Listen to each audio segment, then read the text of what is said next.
Panspermia and the stoned ape theory.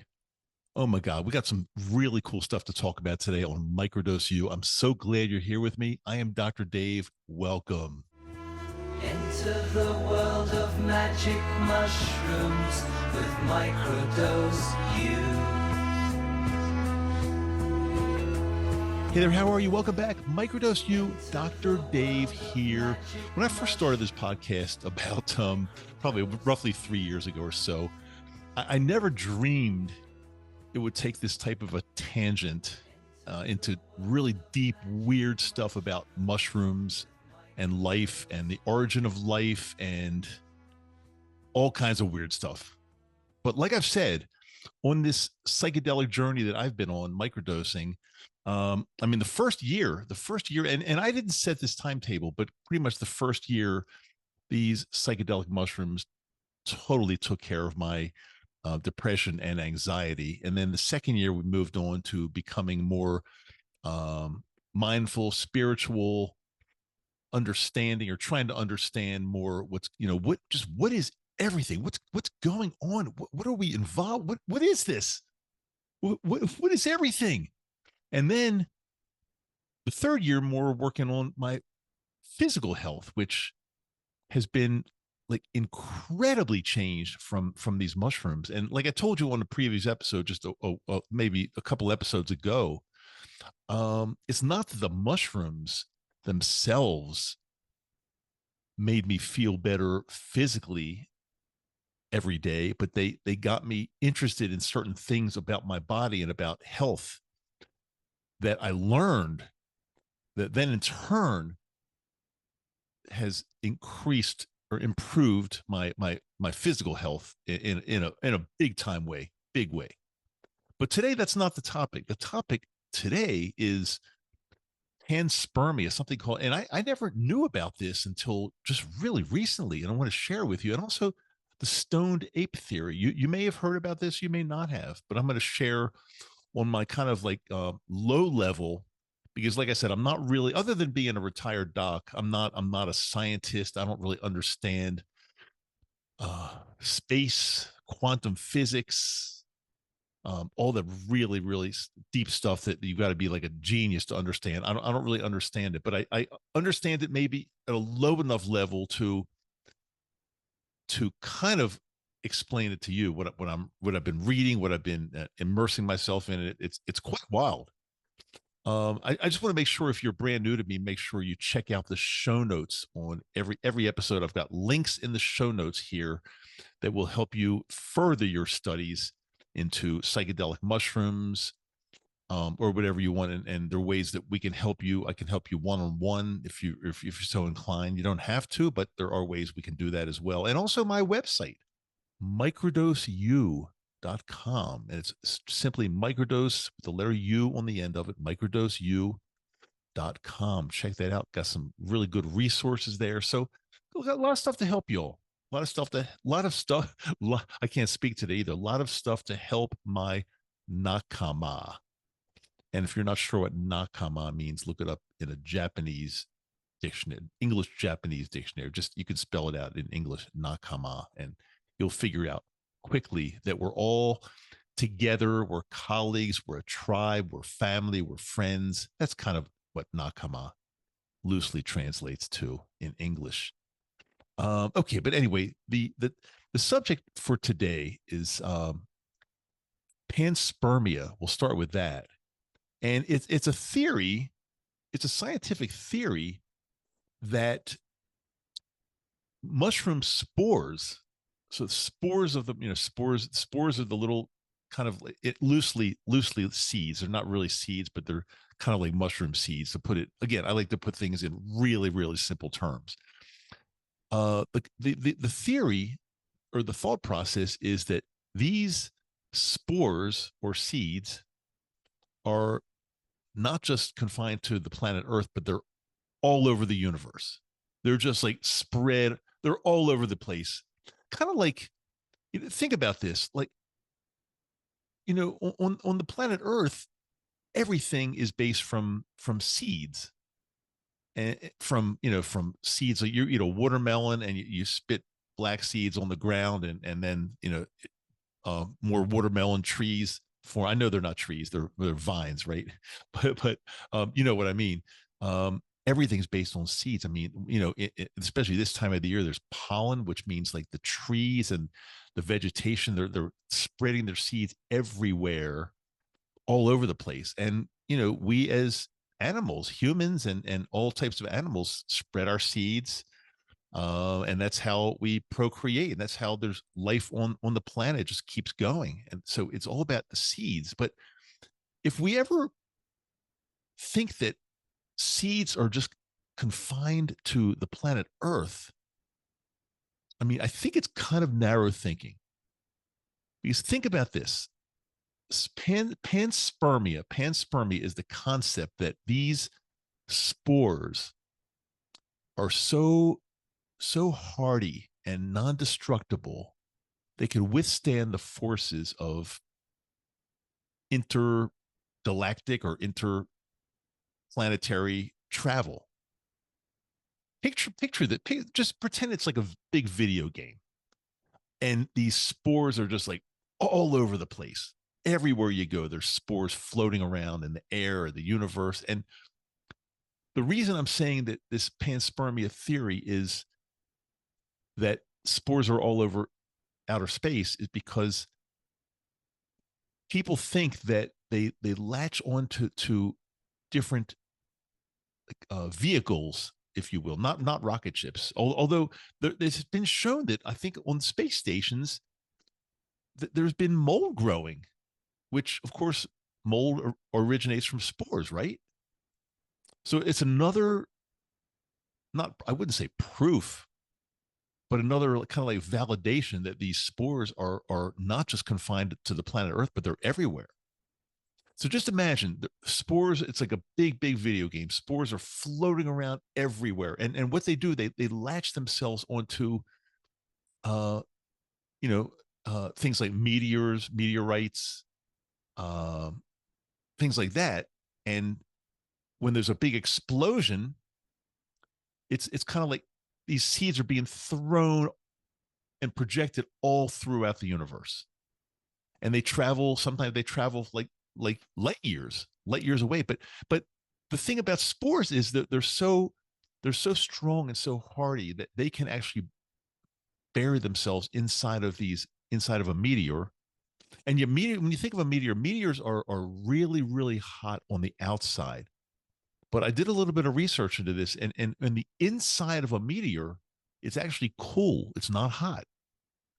So imagine these spores are kind of like they're all over the place. They're burying themselves inside these meteors, and when big explosions take place, they're just part of everything, and they get thrown into the universe all over, traveling light years and trying to find substrate. And substrate is just a fancy scientific word for something where something can grow. Whether it's a petri dish or a planet, it's something that can grow spores, seeds, I guess bacteria, anything. I guess viruses too. I guess humans could be a substrate for viruses, right?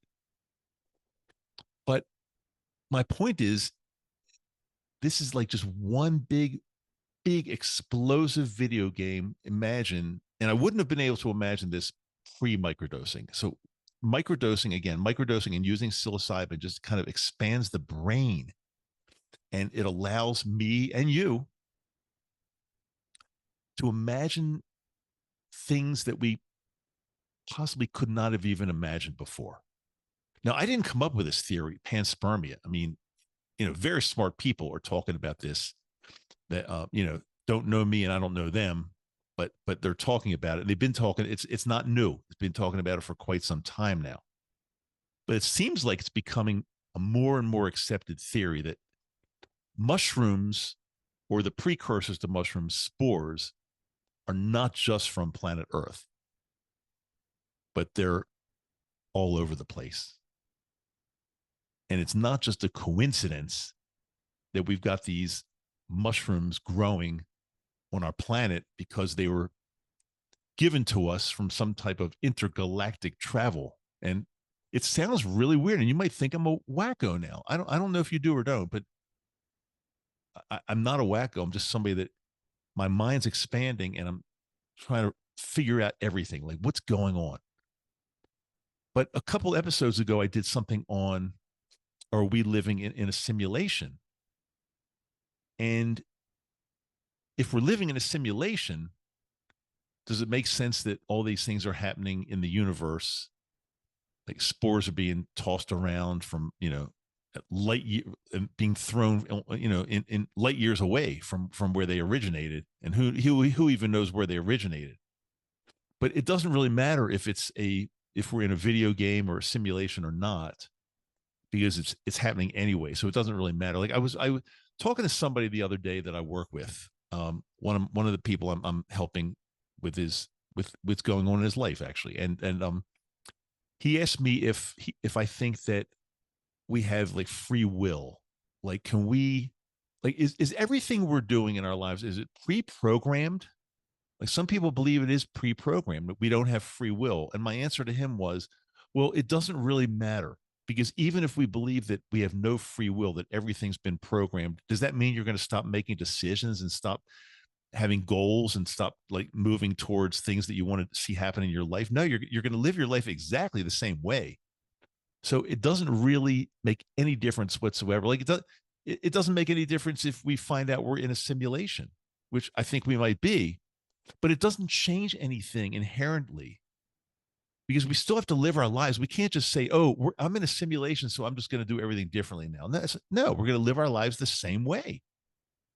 And if it's a simulation, it is, and it probably is, but it doesn't really change the way we do things.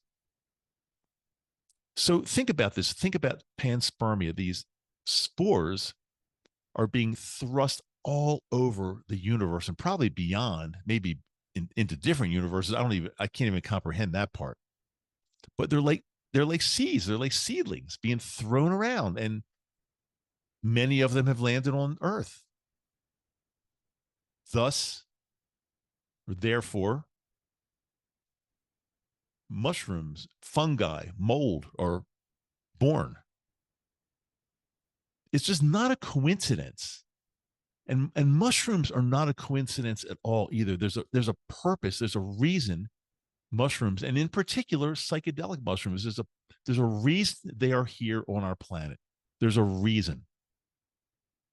Terence McKenna, I think, is the one that came up with the stoned ape theory. Are you familiar with that one? Stoned ape theory. That back in the prehistoric days, before we were even human, we were apes, right? And that's how we evolved. We were apes, and psilocybin mushrooms were all over the place. And so we as apes were eating and devouring these things. And what that did is it allowed the brains of the apes to expand very quickly and become much more intelligent and ultimately morph into human beings. That's the stoned ape theory, that psychedelic mushrooms played a tremendous part in the growth of the brain. And I think that could be true, because again, just in my 3 years of microdosing, and I'm talking about just microdosing, I think my brain has grown, and it's become more curious, and I think my memory is better, and I'm learning things now that I never learned couldn't or didn't learn in the past. So, and I'm just a tiny example just from microdosing. Imagine these apes were just eating mushrooms one after the next, eating large doses of mushrooms, and their brains were just on fire, going crazy, good crazy, good way. And then you had in the Renaissance area, but Renaissance was in the 1600s, I believe. I never did well in history either in school. I don't think I did well in too many things in school, actually, until I get into the later years of my college, and I really buckled down and got all A's and got into dental school. But before that, I was I was kind of a goof off. I just didn't really take anything seriously. So I didn't do well in history. But I think the Renaissance was probably in the 1600s, and that was a time around. I don't know, was that Galileo, Copernicus? I don't know, but these people were brilliant astronomers. And do you think it's just coincidental? No, they were probably eating magic mushrooms and expanding their brains and coming up with all kinds of things in the 1600s that I wouldn't be able to figure out today as a modern human in 20, right now as I'm recording this, it's 2024. Hopefully, hopefully if my podcast succeeds, you'll be listening to this and it might be 2028 or 2030. I don't know. I'm not sure. But as I'm recording this, it's 2024. So that's the stoned ape theory. The psychedelic mushrooms played a tremendous part in the growth of the brain from primitive apes to human beings. And again, and then the Renaissance. And then think about this though. Think about even in the 50s and 60s, how psychedelics, I think with LSD and even mushrooms, psychedelics were becoming very popular in the 50s and 60s. And is it any coincidence that that's when we really got into this space travel?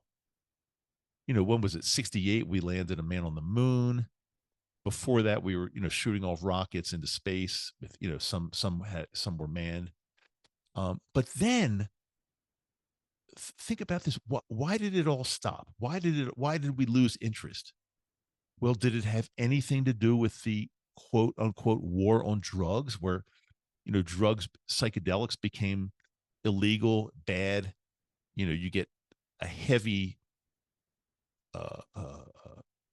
conviction or jail time or whatever if you're caught using psychedelics. So a lot of that came to a crashing halt. But now, in the recent, let's just say the past 10 years, there's been a definite renewed interest in psychedelics. And is it any coincidence now that space travel is taking off again? No pun intended, but taking off again.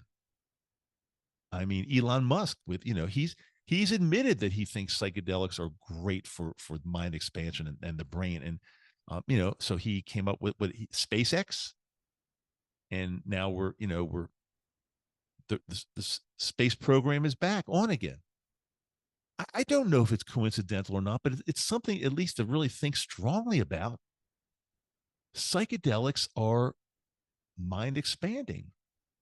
Look, I was enamored by the Beatles in the 60s with what they did with what psychedelic drugs did to their music. I mean, I still listen to the Beatles these days and listen to songs such as like I Am the Walrus or Lucy in the Sky with Diamonds, or the album, maybe either even Revolver was probably their first like kind of psychedelic album. And then I'm sorry, Rubber Soul, and then into Revolver. That was like the beginning of their psychedelic era. And it was just, the music was pure genius, and you could tell the change in the way they wrote their songs and the way they produced their music from once they started using psychedelics. There was just a very obvious change. So I am definitely of the opinion that psychedelics are not only mind expanding, but very, very beneficial for the brain. I think it I think it make us smarter. Not only will it help take care of mental health issues such as depression and anxiety, but I think again it makes us more alert about our physical health, and I think it makes us smarter. I think it makes our memories better. I've told you I've been taking Japanese lessons. They say that Japanese is one of the most difficult languages for somebody with English as their first language to learn. And I'm not young. My brain is not like a sponge like it used to be, but I'm doing okay with it. I'm doing all right. I mean, I'm committing the time to it, and I know it's going to take quite a while, but I'm okay with that. But I don't know if I would have been able to do this before psychedelics. I don't know if I would have been able to. And microdosing has gotten me more interested and aware of learning another language. This is none of this is a coincidence. Not come on, none of it is a coincidence. It all comes into play. So that's why I'm sharing this with you today. Like again, when I first started this podcast 3 years ago, I did a ton of episodes on here's how you microdose. Here's how many milligrams or how many grams I think you should start off with. But then it morphed into something deeper and more mind expanding, I think. Where will we go from here? I don't know. I'm still going to do plenty of episodes on the basics because I always have new people and they always want to know the basics. How do I microdose? How do I start? All that. So we're going to continue that. Of course, I look. I just put an episode out. It was a couple weeks ago, I think, on the 2024 guide, absolute beginner's guide to microdosing magic mushrooms. I try to do that once a year. So we did the absolute beginner's guide. So if you're not sure, and if you're new to this, check out that episode. It's just a few weeks ago, so you'll easily find it here, easily. And I'm committed to helping you. I'm committed to helping you reach your goal. But again, it's really interesting to learn other things about these mushrooms and what they can do and maybe why they're here and what kind of impact they've had on anything from primitive, like apes to human beings and more. It's a crazy world out there. It's crazy. It's weird. We don't know what's going on. Nobody really does. But I think I'm definitely closer to understanding than I was 3 years ago. I really think I am. I truly believe that. But in my lifetime, we'll never figure it out totally, unless there's something that we don't know. Maybe when we pass, maybe we find out everything. I don't know. I don't know that because I included a little bit of that in a couple episodes ago about are we living in a simulation of what happens when you die? I talked about all of that. And I don't have the answers, but I have thoughts. So that's fair enough, I think. So I hope this episode at least gets you thinking and how powerful, not only how powerful psychedelic mushrooms are, but are they all over this entire universe and further? And I think there's a pretty darn good chance the answer is yes to that. A really good chance. At least the spores are all over. We'd be naive. We'd be really thinking narrowly to just think that these spores are only confined to the planet Earth. I think that's almost impossible. They can withstand a lot. UV radiation, speed, light, heat, a lot. Probably more than what I just said, but a lot. Okay, I'm going to let you go. Remember, brand new episode every single Wednesday and Friday, if I can help it, if I can do it. Every Wednesday and Friday. If you have any questions, you can reach me. Just look in the show notes. They'll show you how to reach me, and also my website, microdoseu.com. I am Dr. Dave. I love you, and I really appreciate you being with me because, as I say, without you, I wouldn't have a podcast. I wouldn't. So thank you from the bottom of my heart for being with me today. I'll see you on the next episode.